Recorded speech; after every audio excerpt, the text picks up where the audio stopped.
Hello, and you're listening to FPcast, the podcast for Fruitless pursuits where we bullshit about the week in pop culture. I'm Luke. And I'm Jacinta. And this week we're talking about... Movies, television, collectibles, video games, comics, books, board games, and more. Strange. Doctors. Spoopy Halloween. Spoopy Halloweensness. Strange doctors. Yes. Yeah, it's Halloween. It is Halloween. Oh, yeah. In fact, this episode is released on Halloween. It sure is, when we'll be sitting in our house, not opening the door to young children. In the summer. Yeah. Well, not quite summer. Well, it's summerish. Yeah, sure. It's technically springish. It's springish too. Yeah. What a horrible start. Oh, look, it's our thing now, isn't it? It's our trademark. Shitty starts. I almost wish Shitty ends, average middles. Wish we'd watch something spooky. Oh, well, I mean, I don't watch spooky things anyway, but I did watch the Fresh Off the Boat Halloween special, which was very, very funny, because it's set in the 90s, so all these characters I've got 90s characters that they're dressing up as. They're all Spice Girls and Wesley Snipes in White Men Can't Jump, and it was very, very funny. Bart Simpson. No Bart Simpsons, no. The slingshot in the back pocket. I watched, when I was in Zing, the collectibles store, it was on Force Friday, actually. Mm-hmm. They were playing Do the Bartman. Yeah, right. And then I listened to Do the Bartman the other day and watched the clip. Yeah, right. It really took me back. Yeah, I had it on cassette. It was, it's a pretty great song. I would recommend, if you haven't done the Bartman for a while, why not do it, just for old time's sake. He learnt it with no rhythm, and so can you. I think you just swing your hips around, basically in a rock-like motion. You're also very fond of Michael Jackson in that thing. He's like, I want to be bad like Michael Jackson, and it's like, well, do you? Michael Jackson got into some trouble for being bad. Yeah, I guess, you know, Bart Simpson's eternally 10, which is something that Michael Jackson probably would have liked to have been more like Bart Simpson. But there you go. Yeah, he was really into that. You could follow up the Bartman with the turtle rap. Oh, yeah, Turtle Power. Turtle Power. You know, that gets a crucial bit of information wrong. It says that Raphael is the leader of the group. Oh, well, he should have been, really. No, not really, because he's a hothead. I'm not... We talked about doctors before. Yeah. I'm not a doctor. Mm-hmm. I don't have a thermometer on hand. Although I could draw numbers on this thing if it made people more comfortable about having it in their mouth. Or ear. Yeah, hothead. Mm-hmm. His head is hot. Causes red. All sorts of problems. You know, it's supposed to be brothers all hanging out to... Can you just... I bet people are going, oh, it's a slow news week. Yeah. Getting it now. How dare you make assumptions? Yeah. But yeah, do the Bartman, and you can do the Bartman and be bad like Michael Jackson, I believe. Speaking of which, I've got a calendar at work, a day-to-day calendar. It's not one that I bought, it's one that is sort of provided to me, which has a quote each day. Okay. And the quote yesterday was from Bill Cosby. Oh, interesting. And it's something about how his biggest failure was trying to please everybody. Oh, yikes. Which is kind of true, isn't it? Well, yeah. I mean, he really tried to please everybody. They weren't all conscious. Even when they weren't asking for it, yeah. It wasn't all consensual. He tried his best. And that definitely was his biggest failure. Yeah. Of all. I was looking at like diaries and calendars and stuff for next year, and there's like a Downton Abbey weekly one that has all like pictures and quotes and stuff in it, and pretty much all the pages that they showed were just like Mary's burns on Edith. Oh, wow. Yeah. Okay, that sounds pretty good. So I was like, I might just throw, when I'm doing my Christmas shopping at the end of the year, I might just accidentally buy a weekly Downton Abbey calendar. Yeah, I was looking at calendars, actually, when we saw Dr. Strange. Of course, this episode we're going to be reviewing Dr. Strange. We're also going to be reviewing Captain Fantastic, and we're going to talk about some trailers. I don't think there's any news, which is why we're talking about shopping and for calendars. But they had a Ghostbusters one, a Lady Ghostbusters calendar. Oh, right.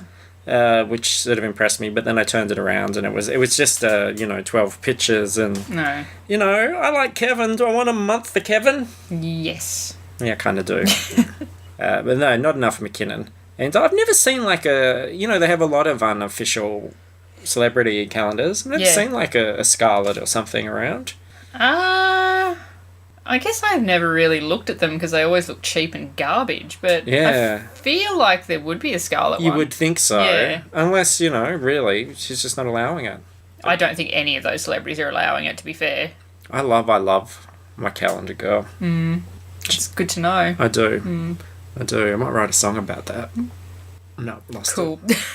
So, stuff. I'm not very enthused today. Can you tell? Well, again, look, we're out of our routine again. We saw Doctor Strange during the week, so we haven't come off the back of a movie viewing as we would usually. No. I feel like my weekend hasn't even really started yet. I've done nothing productive, and here we are. So, look, let's talk about some of these trailers and things. Let's just get straight into the meat of this thing, and maybe, just maybe, magic will happen. Maybe we'll spark alive, because two things that are very close to my heart. The Gilmore Girls. Yes. Very exciting. Netflix is bringing them back for a little mini-series. Rory, such an enchanting name. Yeah. And Lorelai Yes. are back for a year in their life. Yes. It's going to be a whole year of the Gilmore Girls. I imagine that's what the title is alluding to, yes. Condensed into about, 4 episodes? Yeah, it's like 4 or 5 episodes or something.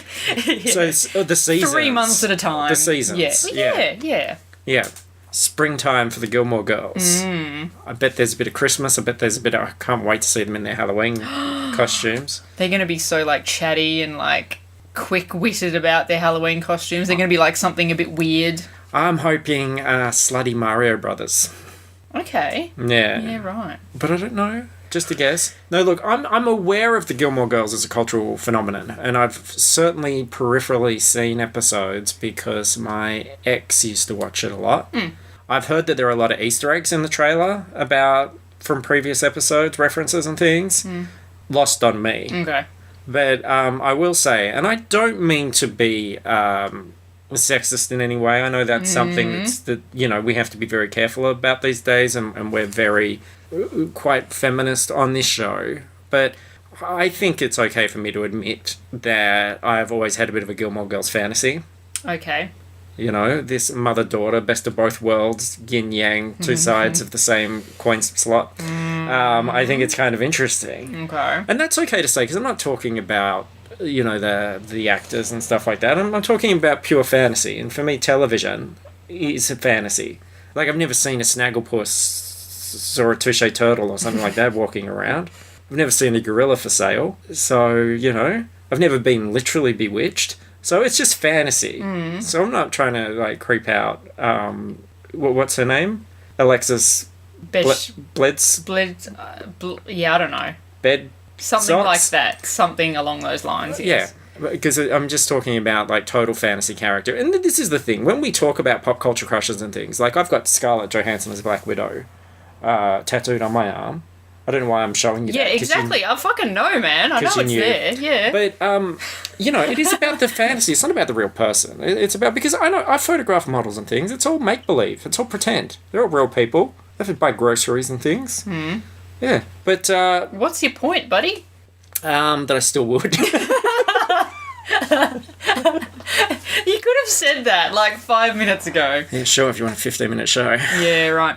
I actually haven't watched Gilmore Girls for ages. I think I watched the first couple of seasons, and then... Because, back in the olden days, you could only watch things when they were on TV.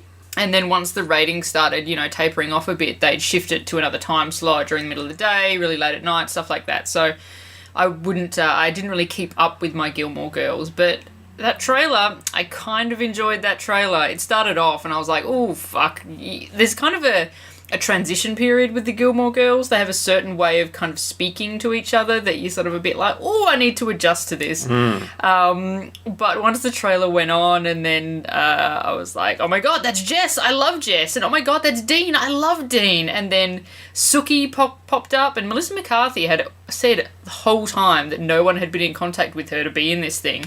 And she popped up in the trailer. I don't know if I can fucking trust her anymore. Then maybe you can. Melissa. Maybe she just wasn't asked. They just filmed her? She just busted her way in. Oh, yeah, okay. And why wouldn't you film her once she did that? She doesn't need to be asked. Wait to be asked. She's Melissa McCarthy. Yeah.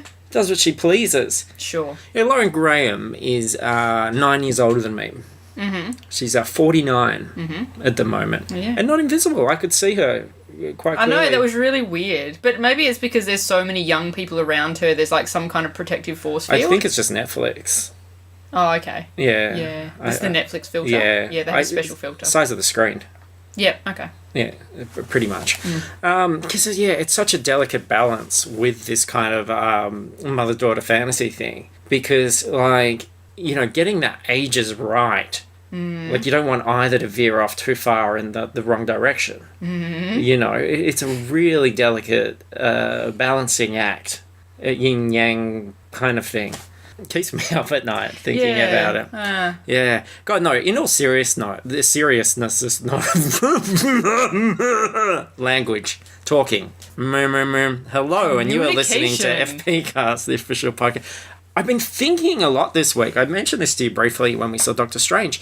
That, talking from a sort of feminist perspective, that often saying, there should be better female roles in this film, or this character got short shrift or whatever. But then it's very, very difficult, really, for me as a privileged white male to talk about any of this stuff. Because I can't affect change. Like, I can... hopefully, if there are other privileged white males that are listening, I might be able to shift their perspective a little bit. But really, what I'm saying by saying, there should be stronger female roles in this or whatever is, because a lot of these movies are made by white males, it's almost like saying, and I don't intend to do this, but it's almost like saying, I want these white males to write better female characters. And that doesn't help anyone, because it should be about different voices and other people having control and other people telling the stories. Yeah, but I guess it is also about the white males being more aware of how they're writing those characters. Good, because I'm at this bind this week where I just don't know what I should say anymore. Okay. Where I'm like, am I just trying to, push, what am I trying to say? I don't know, dude.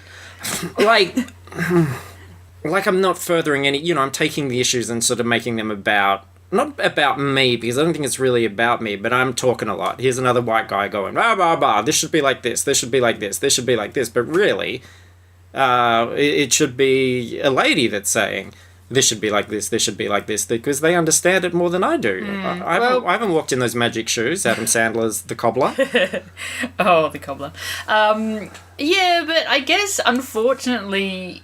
as far as the internet goes, and seemingly how a lot of male culture goes, they're more likely to, I guess, listen to a privileged white man saying those things than they are a woman saying those same things in some ways. You're saying I'm a prophet. No, you're not a fucking prophet. You're kind of like a prophet.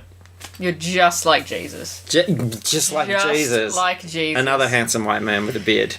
Yeah, exactly. In his early 30s, or late 30s, early 40s. I'm really looking forward to murdering you on Easter Friday. Well, I thought we were just going to have chocolate eggs, but there you go. So, yes, so what I'm basically saying is, if any women of colour would like to come and take my spot for a week, come and do it. Okay. Or LBGT, what? P, B... different voices, different... Oh, yeah. I didn't realise the letters you were saying then. I'm like, what are you doing? Okay, well, they were letters, though. Yeah. Give me that. Small child from another country, whatever. Yeah, okay. An old person, just full of experience. I'm getting towards that anyway, but yeah. Let me know. Mister, can we talk about something else? Sure. Lead us into something. I'm not functioning today. No. So there was again, it's a slow news week. It's actually kind of a slow trailer week too, to be fair, but I stumbled across this little gem. It's called Fallen, which is based on a YA novel. I don't know who it's by. I don't really care. Kate Lauren, something like that. Cool. I actually have seen this book in the bookstores and stuff. Like, it's got a pretty kind of cool cover. It's got this big angel thing on the front of it, and I always pick it up and then read the back and go, oh shit, no, and then put it down again. It seems kind of a bit like Twilight, but with angels. And this girl goes to a school, and there's some academy. Thank you. Academy of sword and cross or something. The cross and the sword. Cross and sword, yeah. And there's some mysterious boys, and then there's some other mysterious people, and then there's some mysterious boy that she feels like a connection to. They're all white people. All white people, and then she realizes that she's actually been in love with this guy for like 1,000 years, and they just like reincarnate or some weird shit, and he's an angel, and oh my goodness. But then, like, there's a curse, isn't there, if you get kissed? Yeah, if they kiss, then they die, and then it all starts all over. I'm just like, what is happening here? And they're like flying around. Their wings are kind of like just sort of energy wings. Yeah. And he's got like blue wings, and then at some point he's fighting a guy with like some red wings because he's like the Sith angel or whatever. Yeah, and then they show a gargoyle a lot of times as well. Isn't when you get your red wings when... No. So I just... Look, I understand why they make these movies, because they would make some money, but surely they don't make as much money as they hope they would. It doesn't look like they spent much money, so... Well, no, that's something. That's fair. My biggest issue with this thing is that you assume that with all these kind of things like Twilight, everything, there's a certain sort of fantasy wish fulfillment. You know, they have to be relatable to that target audience. And just from the trailer alone, those characters seem so bland. Like the most dour, boring people. I mean, okay, it's not particularly boring to suddenly sprout blue energy wings. They've got that. But there is nothing personality-wise. Like, they might be good-looking, they might be brooding, they might have wings. There's probably a lot of people out there going, that's enough. That's enough for me. That's fine. You got your Gilmore Girls. There's a 14-year-old out there going, that sounds like the best thing ever. You've got your fucking Gilmore Girls thing. Let me have the fallen angel, blonde tips, bleached dude, brooding dude. But I just mean, they're just so bland. Like, there's no personality. I want to pick up those kids and shake them and just try and get a little bit of energy out of them. Well, I guess half the thing is that they're just sort of empty vessels that you can... For Jesus. Project... They are. You can project yourself onto and feel yourself in that situation. Yeah. I feel like that seems to be the thing with YA novels. Admittedly, I haven't read any since I was a YA myself, apart from The Hunger Games, because that's different. But, yeah. Do you think when it is on DVD, Blu-ray, teenagers will be able to buy the film and literally project it onto themselves? Probably. Yeah. Onto their pasty white, sunless bodies? Yeah. They'll have to get like one of those little adapter thing for their phone so that they can project it onto, because actual real projectors, quite expensive, as I discovered the other day. Do you think the spring episode of Gilmore Girls will be very spring break? A lot of bikinis, a lot of shooting stuff, both alcohol and maybe guns. I just watched Spring Breakers, so... Okay, yeah, probably not, because Pine Hollow does seem very, like, subdued. No, Stars Hollow. Oh my god, Pine Hollow is the fucking riding stable in the Saddle Club. Stars Hollow. Don't want to get those two mixed up, my god. Yeah, she was actually, I thought Lorelai was quite rugged up throughout. But I don't know if it must have been the winter season. They're just saving that spring break episode. Okay. Well, they throw their heavy plaid jackets off. When she's like, Mom, do you know what would be the perfect spring break? If you came with me. Oh, sisters are doing it for themselves. Yeah. Bikinis, body shots. Yep. Yeah. Yep. Can't wait for that one. We saw another trailer. I'm going to let you take all these things. Okay. Come on. You run this because I'm doing a poor job. So the last one is Split by M. Night Shyamalan. Is that correct? Shyamalan? I believe it's Shyamalan. That's close enough. And it stars James McAvoy, a favourite of mine. Still bald. Still in Professor X mode. Like, if you thought, just... He was wearing a bald cap. Bald capped it. Because a lot of people bald cap stuff. A lot of people, like... Did you know Schwarzenegger? He's bald capping it for Mr. Freeze. Oh, really? He's only got an inch of hair. Yeah. You think, like, he wouldn't mind just taking off that inch to immerse himself in the role? No. Too chilly. Did you know, like, Taxi Driver? Yes.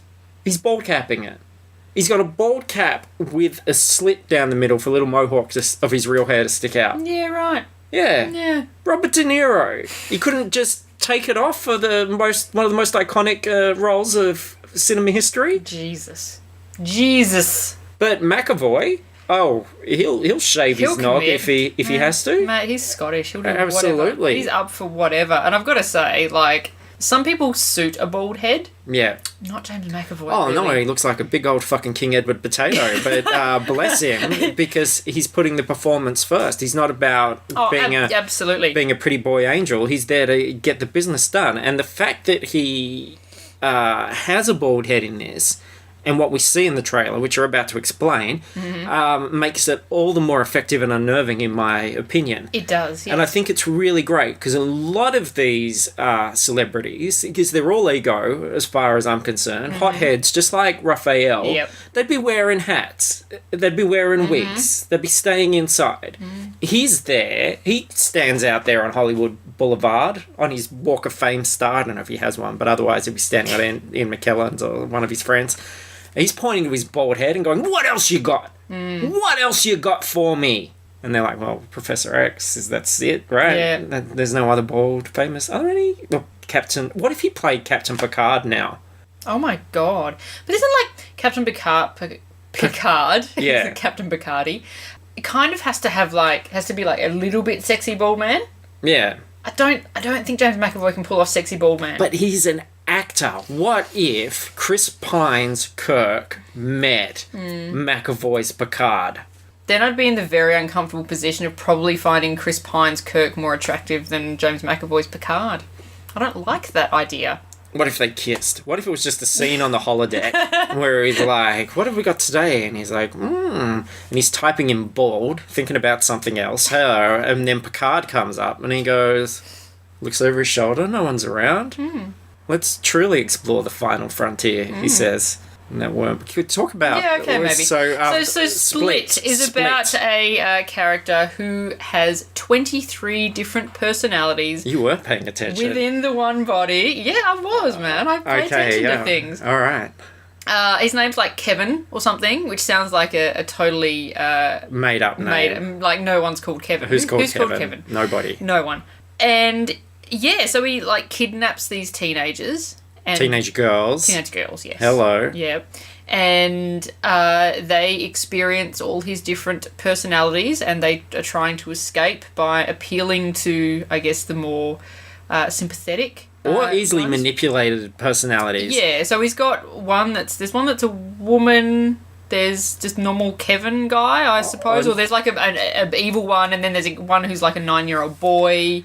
And James McAvoy being a prim, matronly woman in a cardigan and necklace with his bald head is just amazing. I know, like, people give Shyamalan a lot of shit, but I would watch this just for this performance alone. Yeah, the only thing that kind of made me go a bit, is the idea that this character was somehow elevated and was physically changing his body. He was turning into a Spider-Man. He was basically like turning into a werewolfy thing. I think he's crawling along the ceiling in one of those shots. Okay, yeah. There was like a drawing of like a werewolf sort of guy. Yeah. And I'm like, oh, I kind of just liked the movie when it was about a guy with split personalities, but maybe if we're going to turn into a werewolf, maybe I'm a little bit less invested in this. But it looks like a ride, right? Yeah, it looks does. fun. It does. Well, you're going to want to watch this guy. You're going to watch McAvoy do his thing. Yes, I want to watch McAvoy do his thing, yes. And he's also a 9-year-old boy? Yeah, that's is one of his personalities? That's what I said just like a minute ago. Did you say that he was 9? I thought you said he was just a boy. Did I? I can't remember. I just want people to be able to picture him playing a 9-year-old boy. Yeah, it's pretty good. Also, I mean, you could watch the trailer. They could watch it as well. They could watch the trailer. That wasn't a special thing for us because we have a podcast? No, it's weird, isn't it? So they'll just let anybody watch that. Yeah, sadly. Why are we doing this? I don't know. We're like mansplaining trailers to people. Yeah. Yeah. So, honey, there's this. They take a film and they cut it down into a small section. And what they do, sweet cakes, it's to entice your pretty little peepers to maybe watch this on release.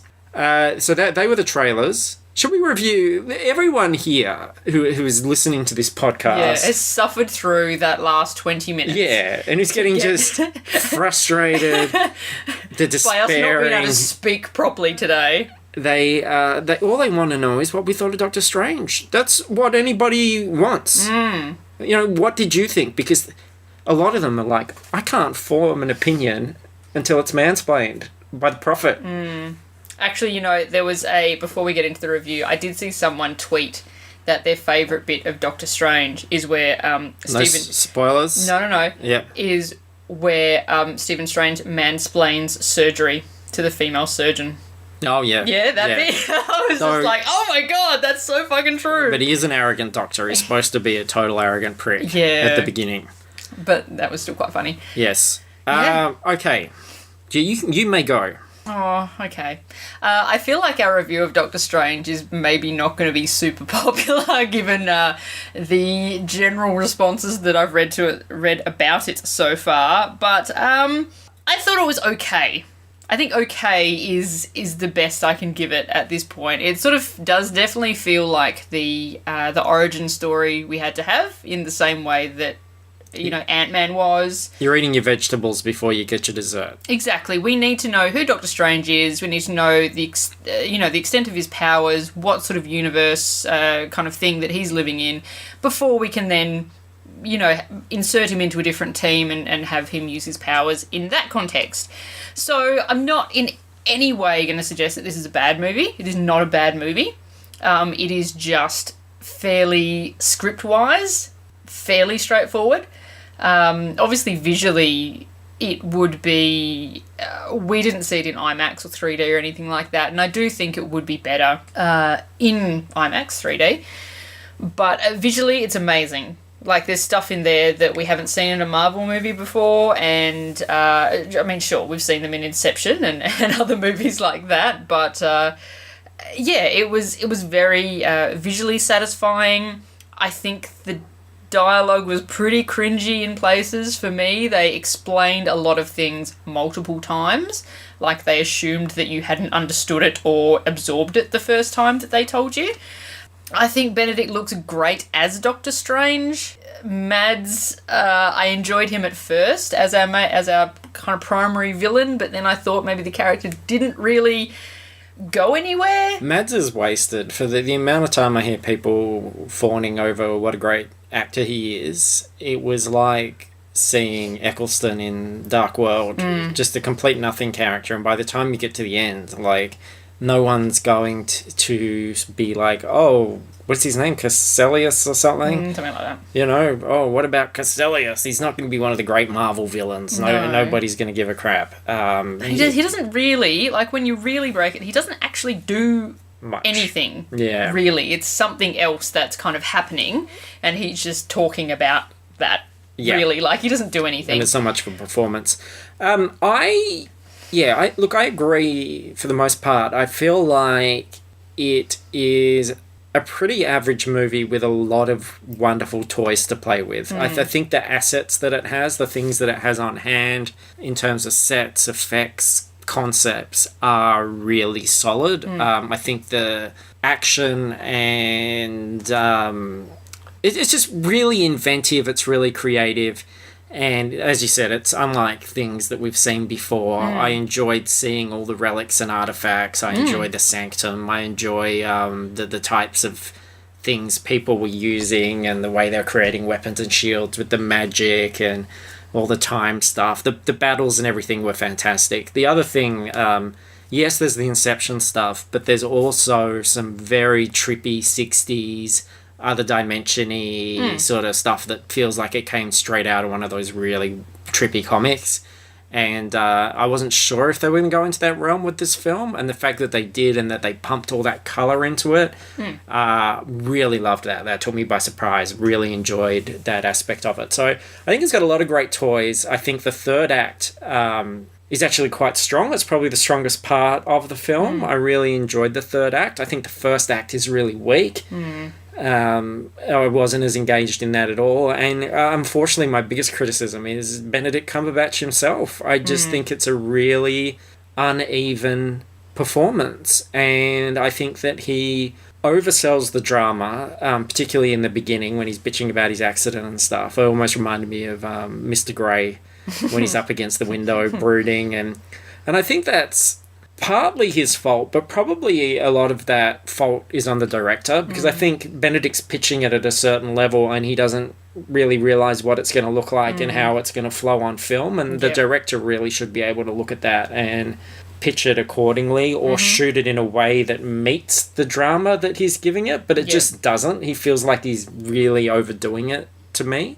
And I imagine that Scott Derrickson, who hasn't, done a massive amount of, certainly nothing of this profile, is probably quite intimidated by Cumberbatch as well. So I wonder if that led to him just going along with... you go... Yeah, you do whatever you want. And and I think it suffers for that. I think the humour... this is the least funny Marvel movie in a long time for me. Yeah, and I mean, we're not saying that obviously every Marvel movie has to be really funny, because it doesn't, but this tries to be. Yeah, whenever they pick, like, Benedict has no comedic timing. And he tries His to be... His delivery is awful. One-linery, sort of Tony Stark-ish and sort of snarky Stark at times. Yeah. And he just fails. Yeah.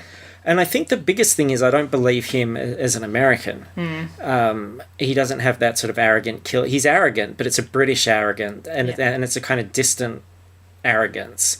Whereas it's a similar situation that when we watched Eddie the Eagle, and I just didn't buy Hugh Jackman as that really sort of self-centered, arrogant American coach. Yep. I just felt he was play acting. Like he could not match that real... there's so many American actors that just by not even saying anything would just come out and you'd go, I believe it, I buy it. Yep. And I struggled with that. That said, I do, like you, agree that he looks great as Dr. Strange. I think when he's sort of right there in the moment and doing the action, he's really good. No spoilers. There'll be rumours by now, people probably figure out it's not credited, but he does a dual role. The other role he does, he's brilliant at. Like, that's his wheelhouse. He's really good at that. That's the sort of thing he can do. But this other stuff, and I think, yes, he's a great actor, but... doesn't mean you can do everything and you're suited for everything. And I think that he does some things very well, but they don't come across here. And basically, my rule of thumb for this film is that when the cape is present, the film's pretty good, pretty entertaining. Yeah. When the cape's not there, and I'm not talking about the cape, actually. The cape does things, but even when it's not... I just mean, if he's wearing the cape, it's generally pretty good film. When he's not wearing the cape, go and have a cup of tea. Yeah.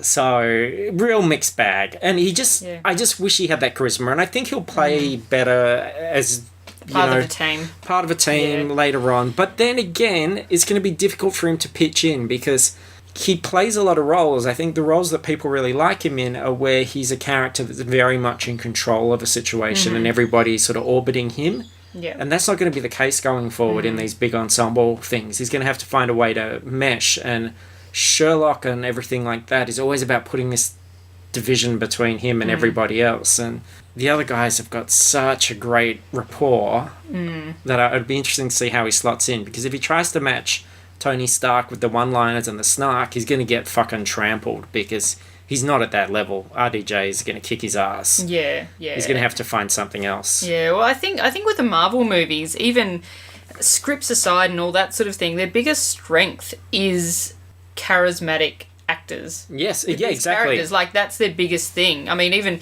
Ant-Man, I know a lot of people were a little bit lukewarm on Ant-Man, but you can't deny that Paul Rudd dragged that thing up. Yeah, and my criticism of Ant-Man is that it didn't have enough Paul Rudd. Because they've got Michael Douglas, they're like, oh shit, we've got Michael Douglas. We've got to do a lot with him. And his stuff was the more cliched stuff, the stuff that was really telegraphed, whereas they're like, just give us Paul Rudd, let him do his thing. And then when you see, although he's not in Civil War much, he's just fantastic. Yeah. He's such a highlight. Yeah. And I just don't think, like Benedict, look, he's a good actor, but he's just not at that level. No, and superhero plots are gubbins. They're all MacGuffin-y and they're all sort of nonsense, and it's all about Infinity Stones and all that other sort of bullshit. And that's fine. I'm never really going to waste too much time picking holes in that sort of stuff and worrying about how believable that is, because that's what I've signed up for when I see it. But as you say, a charismatic lead or charismatic leads will elevate that and will make that work. That's why I like Age of Ultron. I know people don't love that as much. Story-wise, doesn't matter. Like, everybody's just bubbling with charisma, including Ultron himself. The fucking robot is bubbling with charisma. Yeah. The robot's funnier and has more charisma than Benedict has in this entire movie. So that's kind of my issue there. Yeah, and this is actually the first Marvel movie where I've actively kind of sat back and realised, my God, they have to say some dumb shit. Yeah, they do. There was just a scene where I was just like, why? Like, these actors are very good actors, and they are in this movie talking about this weird gubbins. It's so strange, and normally, I should be invested in that, and I should be like, oh, I don't find this weird at all because this is how it is, and I'm just like, no, I'm not connecting with this. And look, I know that I do have a bit of a disconnect with Benedict anyway, and so asking me to go on a journey with him for 2 hours and be invested in him was always going to be a very tough ask. But look, I had an open mind, I was willing to go along with it, but he just didn't sell me. I think as well, just to give them the benefit of the doubt, I think they're backed into a corner to a degree, because these origins for these characters often are from the 60s, the 70s or whatever, and the way that they were produced in comics and what people were getting paid and what else was happening, like, you know, they're not going to be the most fantastically plotted and written things.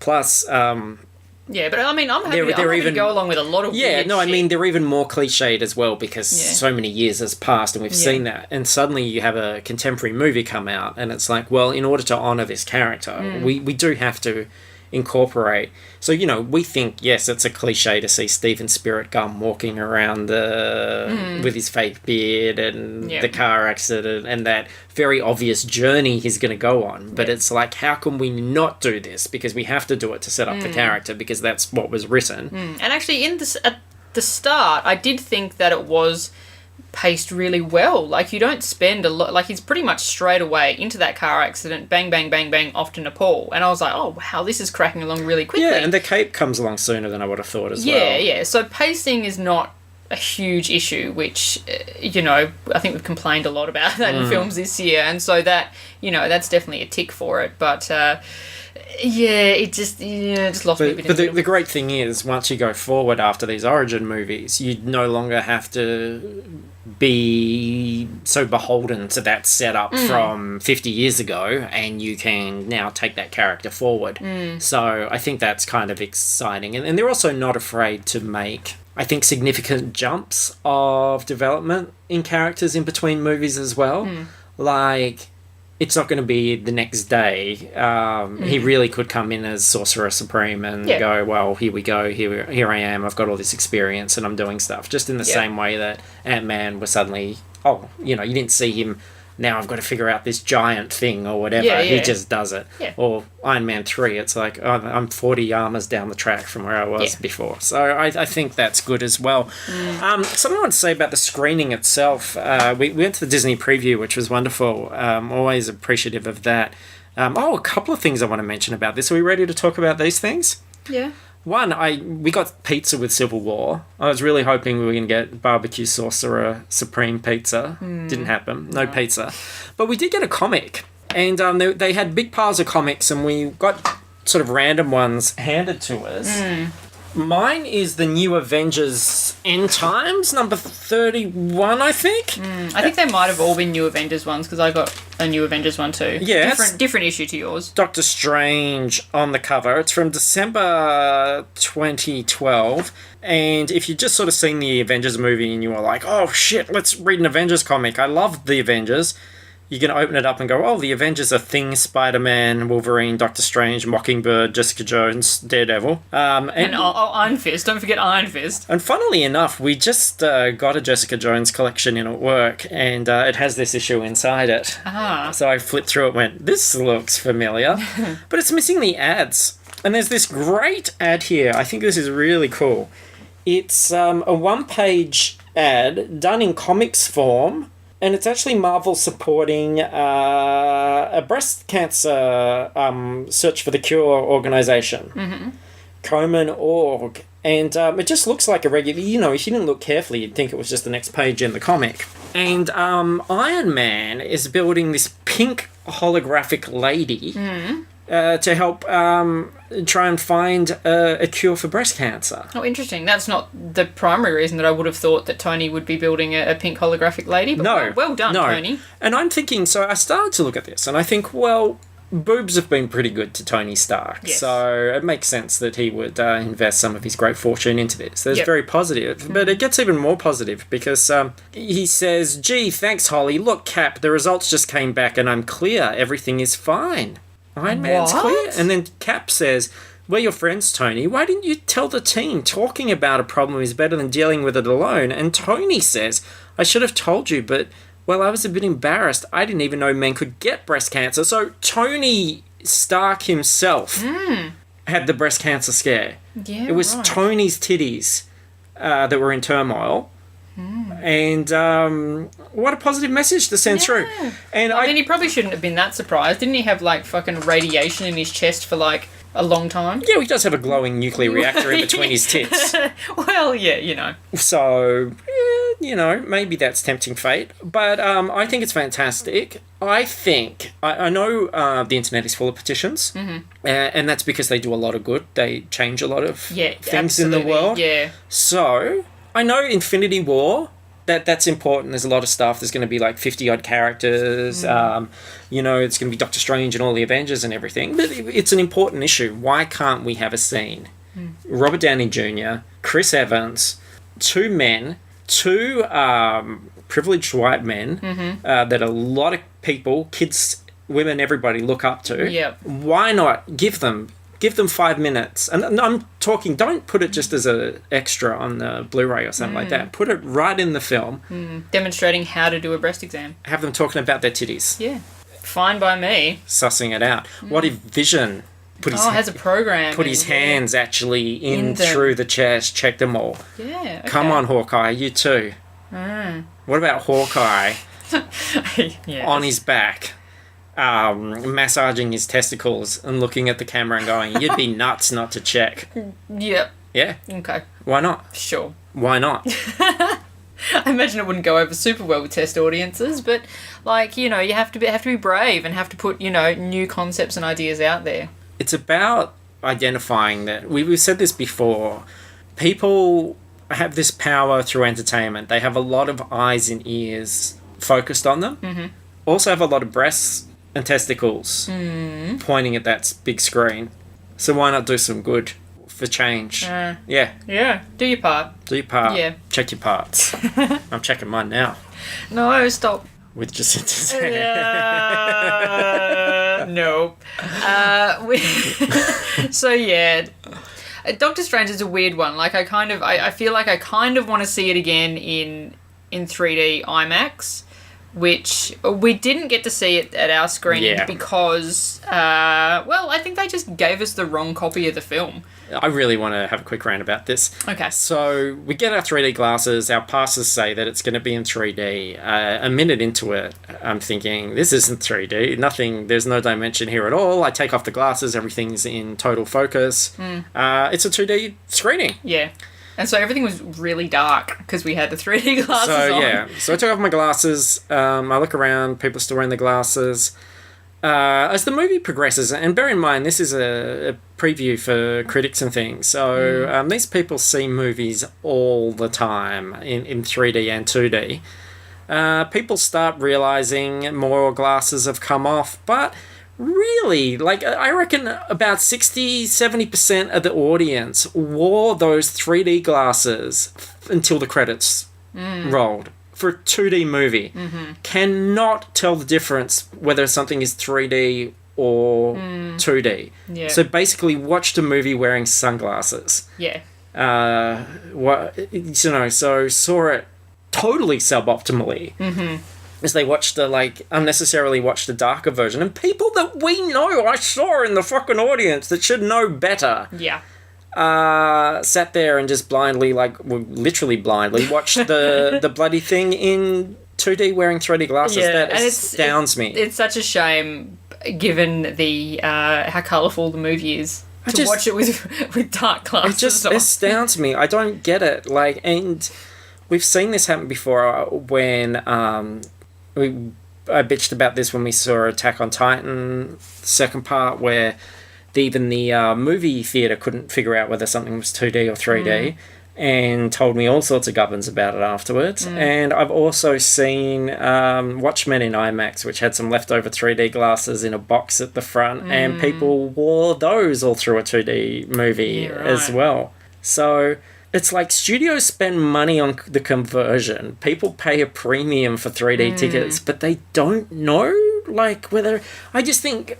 I mean, yes, privileged because I've got great eyesight, but people really do not know if something has another dimension or not. Just amazes me. I watched that first scene and sort of thought, oh, maybe the 3D is just like really subtle and it's going to like kick in more later. And it was like, no. No, it didn't. No, it certainly did not. And you can absolutely tell. Like, there's no... If you take off the glasses, even if it's a scene with shallow depth, you can tell, yeah. Yeah, it will be fuzzy. There will be a doubling up of the image. Yeah. But this was crystal clear all the way through. No 3D at all, which was a bummer. Because, as you said, it would have been great in 3D. Yeah. I think I've said, as you said, about 20 times during this little Doctor Strange talk. Yeah. I'd be keen to see it again, probably towards the end of its run, because, like... It's like I liked it enough, but it's not something I want to see again. Yeah, I just very soon. The thing is, and this is the thing with these Marvel movies. Like, there's so many of them. It's 2 a year, turning into 3 a year. Next year. You don't have to love all of them. You don't, and you're either like, if you're involved in the Marvel Cinematic Universe, if you've been enjoying this journey, and if you have been, you're gonna have your favorites and your not favorites.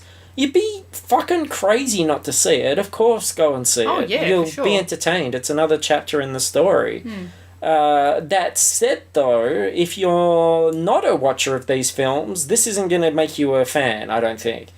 This isn't going to suddenly convert you. And, if it was somebody watching something for the first time, I wouldn't recommend this one. Just because it's too sort of stodgy and silly at the beginning, particularly.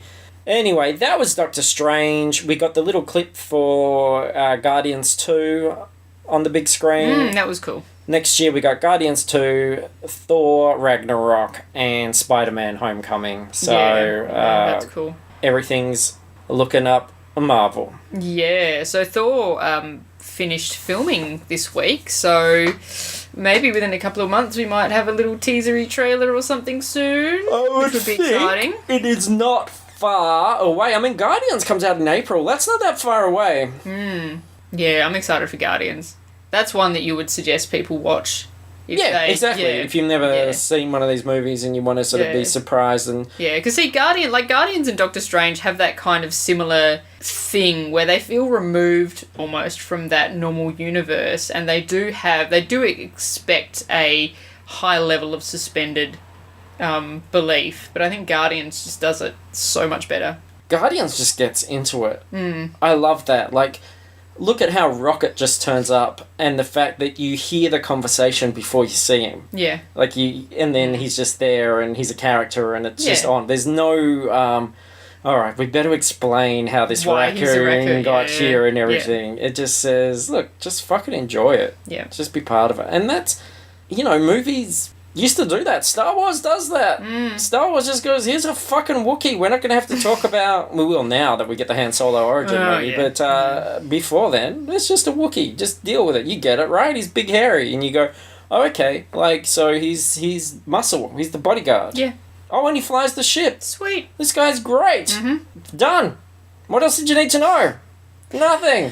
No, I need to know about the social structures on Kashyyyk and how he fits into his family unit. Watch the Star Wars special, or the Christmas special, holiday special. That'll be great, and you get like lumpy, itchy. You get lumpy and itchy all at the same time. Best, yeah. It's so great. I felt lumpy and itchy after that special. When you were doing your testicular exam.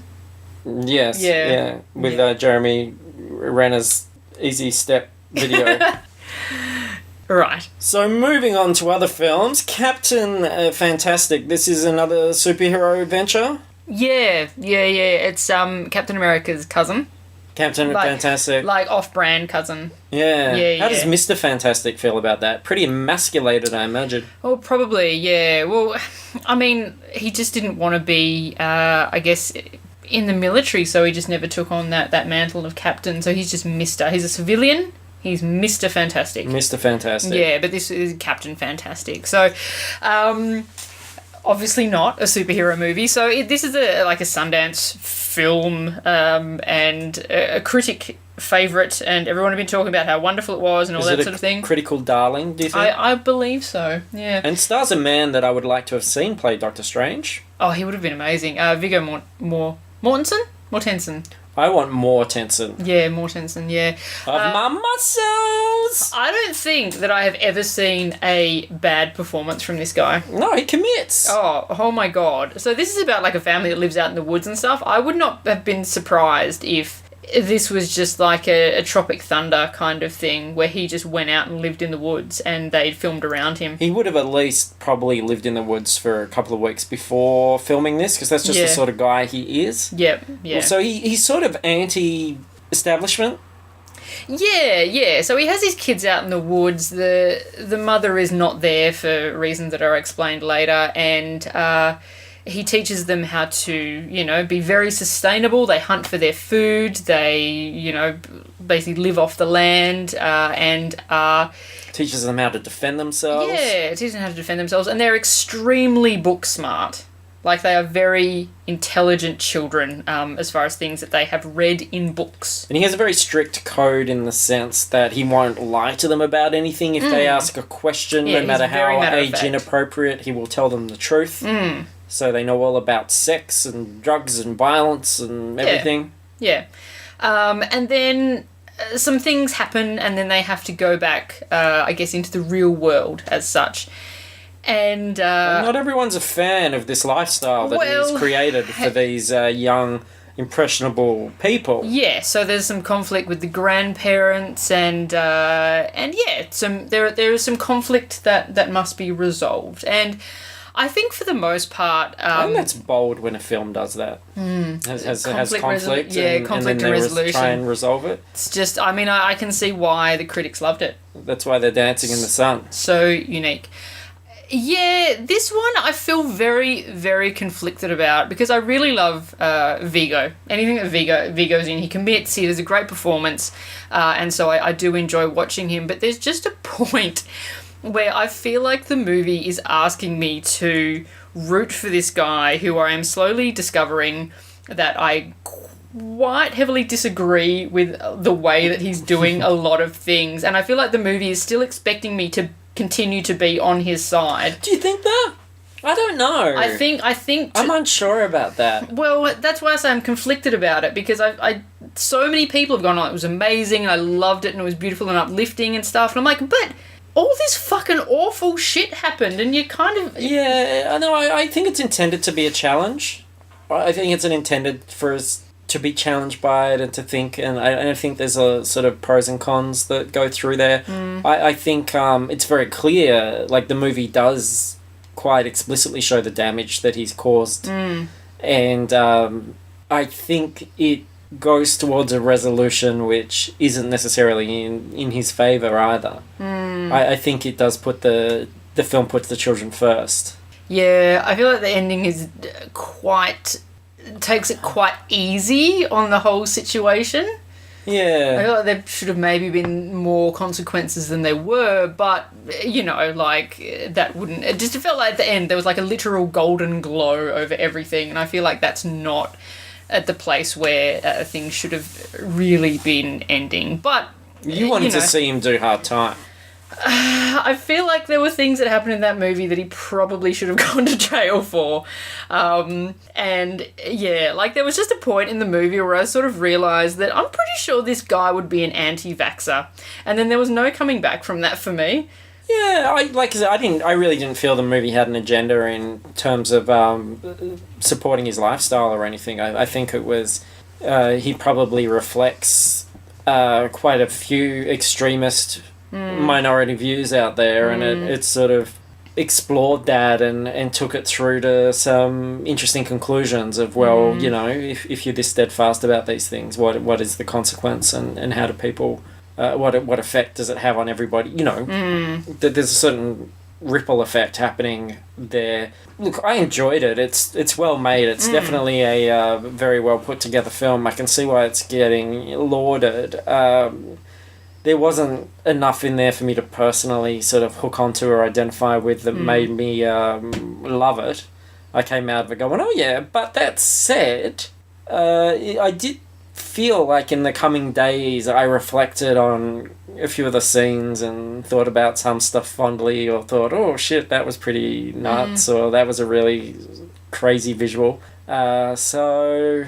yeah, it was affecting, and that's more than I can say for a lot, because especially at the moment, you know, watching so many things in a short amount of time, not everything sticks. A lot of stuff, you know, I look at my Letterboxd page and go, oh shit, what happened in that thing? What was that? But Captain Fantastic did make somewhat of an impact. So I think it's really, the performance is what stood out to me. Like Vigo, the eldest son, who I have seen in some other things. I think great. he was in Pride.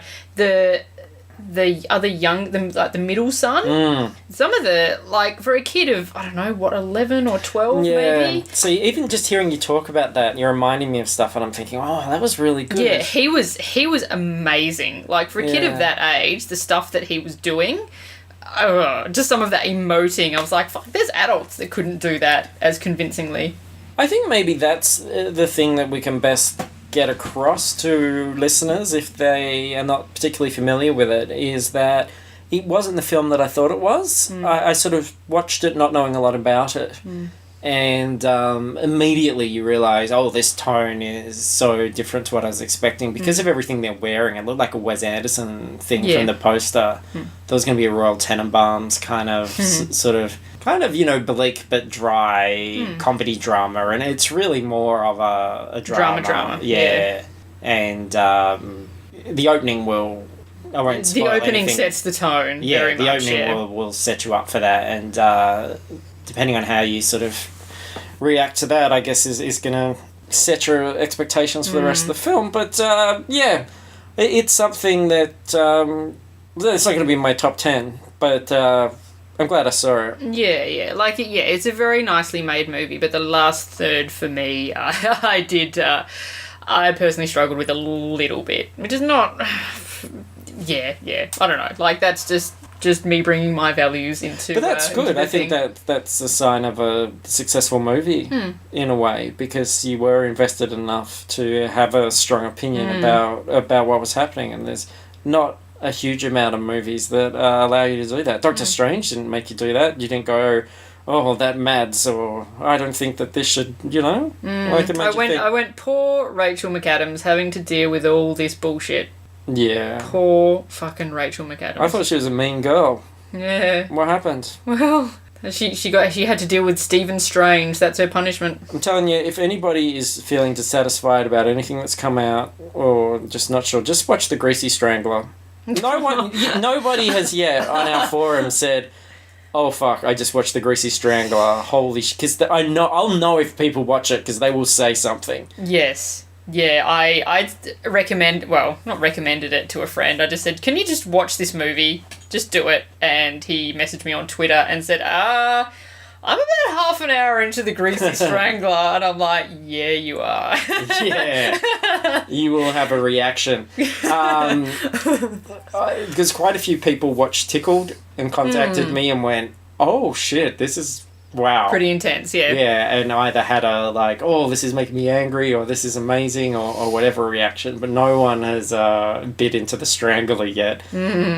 Someone out there, watch The Greasy Strangler and let me know how great. That's my favourite film. So good.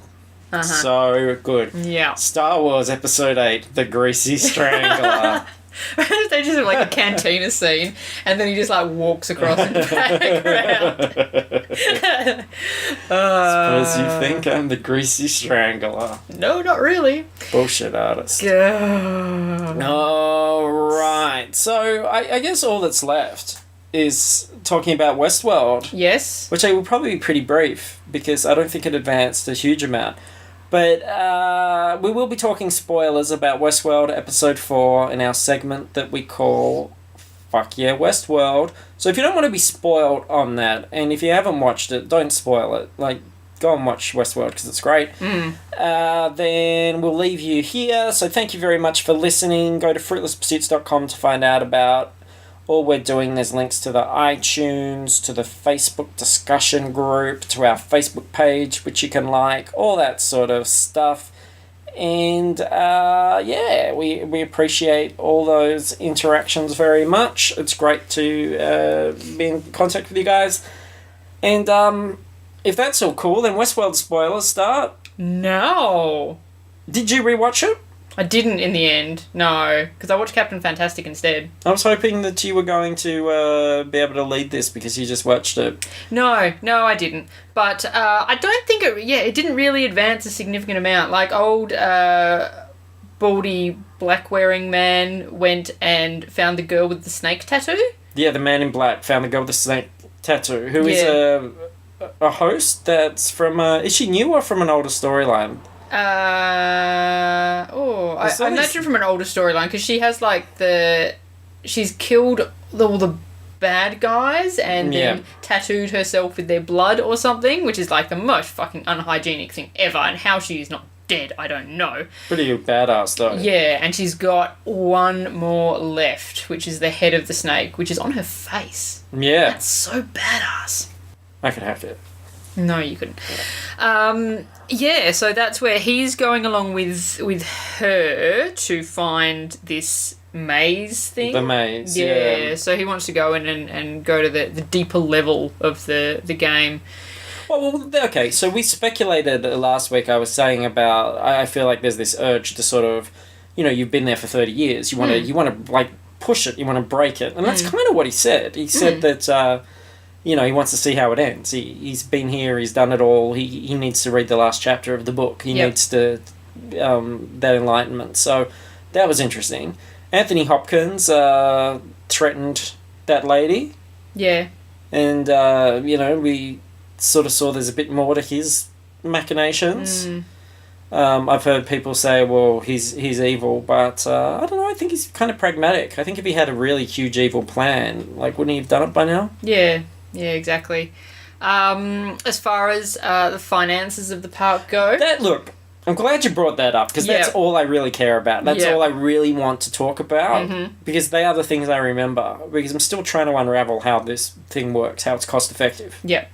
Yeah, so I guess that the main thing is when the man in black is in prison, and he breaks out of prison using an exploding cigar, and they have to get the okay for the explosion effect. For a pyrotechnic effect. Yeah. Yeah, which is interesting because obviously the robots can't harm people.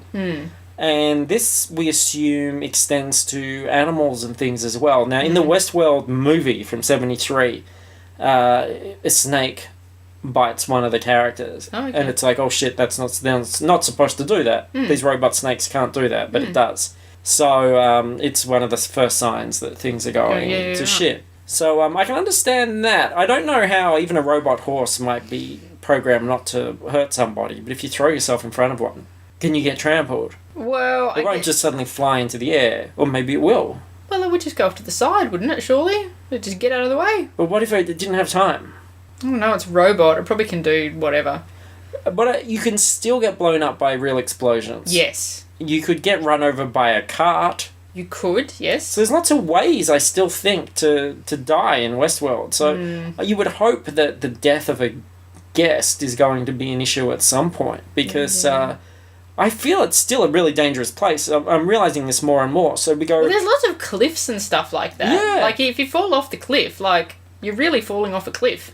So now there's this thing of us going, well, alright, so the explosions aren't real, they're effects that have to be approved so that these people decide whether things get blown up or not, which is interesting. So that's saving a little bit of money because you can't just go up and blow up everything. Yeah. But, yeah, I still... like, is it impossible to create a real explosion? I don't know. These are the things that worry me about the series. And also, we saw those guns get jammed by Control as well. So they can slow down the violence if people are getting out of control. Yeah, so I don't think they were actually guests, though. That was the gang, and they were slowing them down because some guests were coming... There was, like, family were coming back into town, so they were like, oh, we have to, like, stop these hosts having their little scenario because we don't want these other people getting injured when they come back into town. But still, they're definitely saving themselves money by jamming that scenario and you think they would it going on. Be able to jam the guns of the hosts as well, because they have control to all that sort of thing. Yeah, absolutely. I don't know why they can remotely control the guns, but they have to send little Hemsworth to get the head of a robot to get the information out of it. Maybe he was astray. He might have been out of Wi-Fi. Yeah, maybe. range. It's weird that there's no, like, cloud. And I wonder, because everything has a cost. This is the thing that really, does concern me. So if somebody goes in, we sort of realise that men, it's always men, are going to either shoot everything or fuck everything. If they fuck everything, what can they remotely jam there? Can they do something there? Maybe they can jam the vagina like a little Chinese finger trap. Maybe they've got just like that time of the month lever. Ah, okay. Just pull it. Yeah, but that's not going to stop everybody, though. But they're all in sync. Yeah, it's still not going to stop everybody. Oh, you mean some of these guests? Yeah. Some of them might like that. Yeah. Then a finger trap might be the thing. Yeah. Trap them in one. And then they have to walk out of the saloon just with the prostitute attached to them, just going, how do I stop this? Yeah, it's a fascinating place. Yeah. And we still haven't seen anybody leave. We've only seen them arrive. So I'm still hoping that there's just a really impressive gift shop at the end of it. Yeah. I want to know what, like, I can't remember what happened with McPoyle and Prince Caspian. Like, they went in and they were going after a bounty or something. Yeah. And they shot some people and they took Dolores with them. Yeah. Yeah. That's all. Was there anything else with them? I can't remember.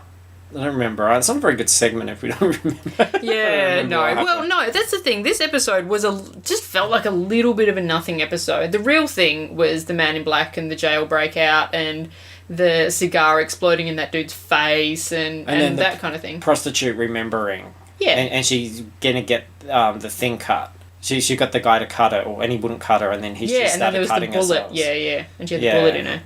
And because that's even interesting, because they've got robot insides. Do they? Don't they? No. Like, how deep do you go to find? Well, I don't know, because there was that original thing where they were, like, last week, where they were talking about the origin of the park, and they were all, like, robots, like robot skeletons on the inside. But I feel like the idea is that they've progressed beyond that now, and it's all that kind of matter, that white matter, as opposed to being on a robot skeleton. I don't know. Nobody knows. No one knows. Maybe we'll find out later. We'll get a full cost breakdown of how they construct the hosts. Yeah, I hope so. I want an itemised account. I would like to see an audit done on Westworld. Ah, that's like one whole episode. Man in Black. It's kind of scary. Yeah. What about an accountant coming in? Yep. And doing just a big old audit on this place, find out how it's working, what's happening, and how safe it really is. Yeah. Well, I feel like that's going to be the whole point of the series, really. I think it's kind of like, it's one of those shows, and I think we're getting to the sort of slower episodes now, which is kind of shitty because it's only episode 5, really. But it's going to be a good one to kind of binge at the end of the season. Yeah. If you had saved it up all to the end of the year and hit them all in one go, I think that would be a very satisfying watch. I think seasons do have a kind of ingrained 3-act structure, though. And we're, getting into that second act now, which will be the middle fillery bit before it all ramps up towards the cliffhanger of the end. Yeah, I think this episode was the one that, didn't really have the moment, even the episode before was when Hemsworth was hacking off that guy's head and he sort of came awake and it was like that big, oh, whoa, okay, wow moment. And this one didn't have as much of a wow moment for me. Yeah. Which is, by the fact that neither of us can remember what happened in the episode. So, in summary, sort of just another episode, no wow moment, kind of like this podcast. Yeah. Wow. Wow. Camelot.